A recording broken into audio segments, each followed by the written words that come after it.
আসসালামু আলাইকুম রহমতুল্লাহ।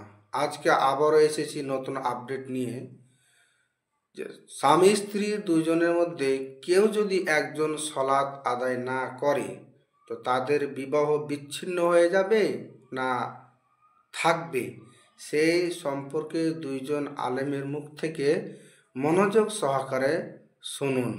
স্বামী স্ত্রী যদি নামাজ ত্যাগ করে তাদের বিবাহ বাতিল হয়ে যায় এ কথাটা কি সত্য?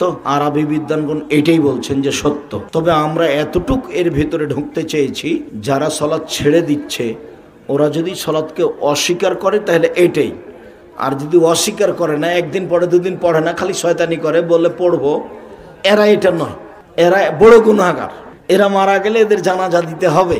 আর আরবিরা যেভাবে বলছে যে অলসতা করে ছেড়ে দিয়েছে মানে ও কাফের, কিন্তু আমরা ওইভাবে বলি না।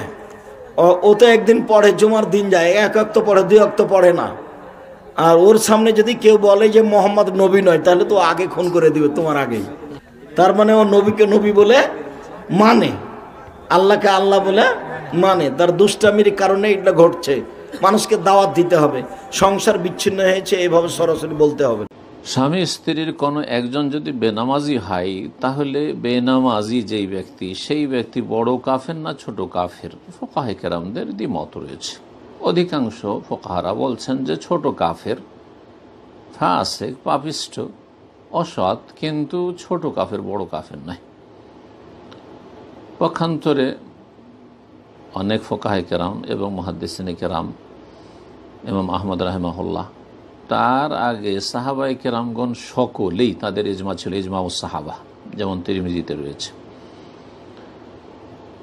যে আব্দুল্লাহ বিন শাকিক রহমতুল্লাহ বলছেন, কানু লা ইয়ারাউনা শাইআম মিনাল আমালি তারকুহু কুফরুন গায়রাস সালাহ। সাহাবায়ে কেরামরা কোনো আমল ছেড়ে দেওয়াকে কুফরি মনে করতেন না, সালাত ছাড়া, অর্থাৎ সালাত ছেড়ে দিলেই কাফের মনে করতেন। সাহাবায়ে কেরামদের এটি ঐক্যমত ছিল, সুতরাং সেটি শক্তিশালী মত আমাদের কাছে।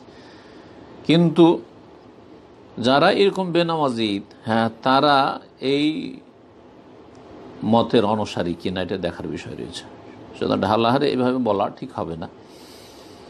তারপরে ধরে নিলাম যে এটি সঠিক, যেহেতু যে একজন যদি বেনামাজি হয় তাহলে সে কাফের, বড় কাফের।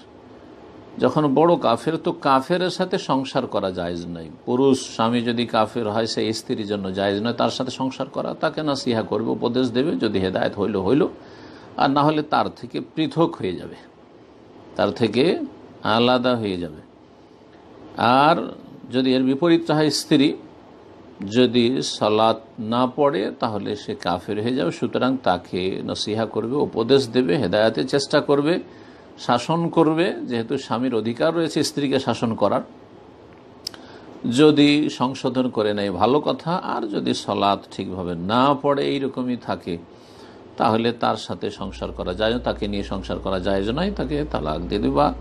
আশা করি ভিডিওটি স্পষ্ট হয়েছে, মশলাটি বুঝতে পেরেছেন।